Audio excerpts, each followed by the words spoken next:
Hello there, another episode of Warborg Gaming. Today I want to talk about customs. So it's not about the unboxing of the new figures, we've got customs. I quite like customizing some of the figures. This might come in handy for things like there are elements in Heroclix that you don't always give with the figures. At the minute, sometimes it's to do with older ones that I still like. So this is AvP, Aliens vs Predator.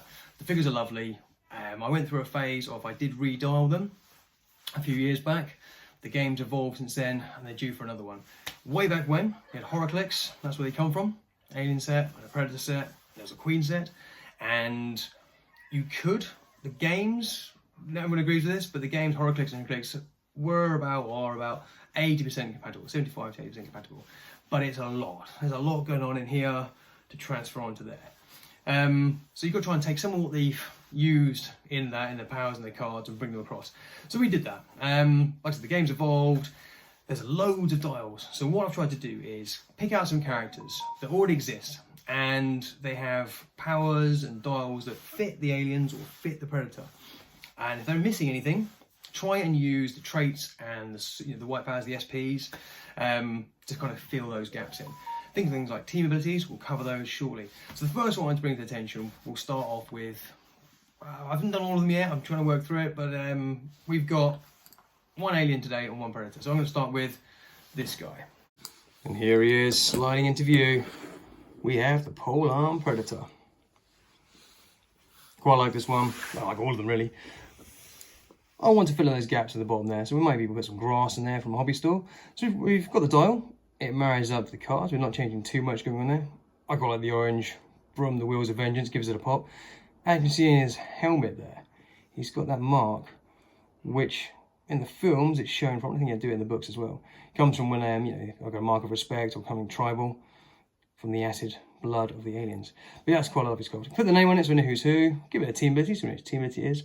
I haven't yet done the tab there for the set, but it's only for play at home, so maybe we will, maybe we won't. So the dial, just normal there. You see the traits and stuff on. And that is a polearm Predator sculpt. Look, I mean, it's just gorgeous. So good. Let's have a look at the card. Got a picture on there. Follows the team abilities, powers. Let's walk and talk through it. So we've got some keywords. Now the Predators, there's a little bit more lend. You can do some different keywords for them. So I've gone for this one. He's a monster. Pretty much all of them are monsters. The Assassin, again, that's quite common for them. And the Yordja, however you pronounce that. Yordja, from the books and the comics. So it just keeps them together if you want to keyword it.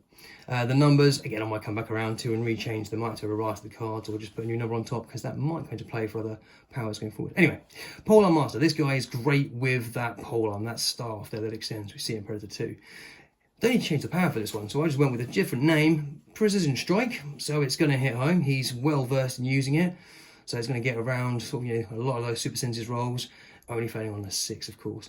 Quake and Giant Reach, so single targets, great with that Giant Reach there, that part, that staff. He's also got the gun with the range combat anyway. And the Quake, he can come in and take on more than one enemy. He is a seasoned master of the polearm. Then we've got the power there, Predators. What I wanted to do here with this team ability was honour the camouflage the Predators come with. So you can see them, but not very easily. So that's where the shape change comes in, and obviously very fast as well, either on rooftops or in the jungle, etc. So we've gone for energy shield deflection. Now there's 2 powers on this team ability, which might feel a little bit over the top. However, there's a caveat. We see from the film, it does not bode well. This alien tech doesn't go well with water. So if he passes through water terrain or is in water terrain, that ability for the rest of the game can no longer be used. So that's quite a steep problem on that one. But there are other team abilities out there that, are very, circumstantial, should we say. So hopefully it sort of registers that quite nice and it's a good trade-off. Again, if he walks up against people that are smarter or get to pick map, then things like the Atlantis throne room might pose a problem for this Predator. The next one I want to talk about is the alien. So the alien's a little bit more difficult than the Predators. The Predators are more singular, they've got weapons, specialisation. The aliens were okay because the sculpts lean towards that for us. So the first one introduced this time is Grid Alien. There it is, quickly there. So we come up with a team ability for them, hopefully it works. I haven't play tested these yet at time of filming. Really want to do it soon when I get more of them made. Then we've got the name done, the sculpt done, and the dial on the card. So let's take a quick look at the card, the dial, and the ability. Taking a closer look at our grid alien we've just seen. So there it is. Again, we've got the dial already set out. As before, fill in those gaps. Perhaps I should have done it before the video, but I didn't. I'm just too impatient. Grid alien, same dial there that we mentioned went with the Werewolf by Night. It's that dial there, it fits quite nicely. The team ability there and the 2 point costs. Got a trait, got some improved movement. But I mean, look at that. I mean, it's just, again, another great effort from the sculpt. I mean, I just love it. So I went with this being the smarter one of the aliens. Not saying they're not all smart, but this one just a little bit. Because in one of the films, I think it's the first AvP, actually maybe it's Alien 4, Resurrection. You see one of them and it's just a little bit more cunning than the rest. And I thought, well, if you're going to play them as a team, having leadership would be a great thing as well. So try and kind of balance the team a little bit more. So on this one, the keywords I don't think will change too much. We've got Xenomorph, that's going to be across all of them, Monster and Brute. So I can't see that changing too much for our future aliens coming up. That's a pretty good fit anyway. So let's look at that first trait there. Xeno, intelligent species. At the beginning of your turn, roll a d6 for all friendly characters of the Xeno trait. Grid alien can use the resulting effect until your next turn. On a 1 to 4, you get shape change. On a 5 to 6, it'll get attack +1 and outwit. I really like that intelligence factor to come through on this particular alien.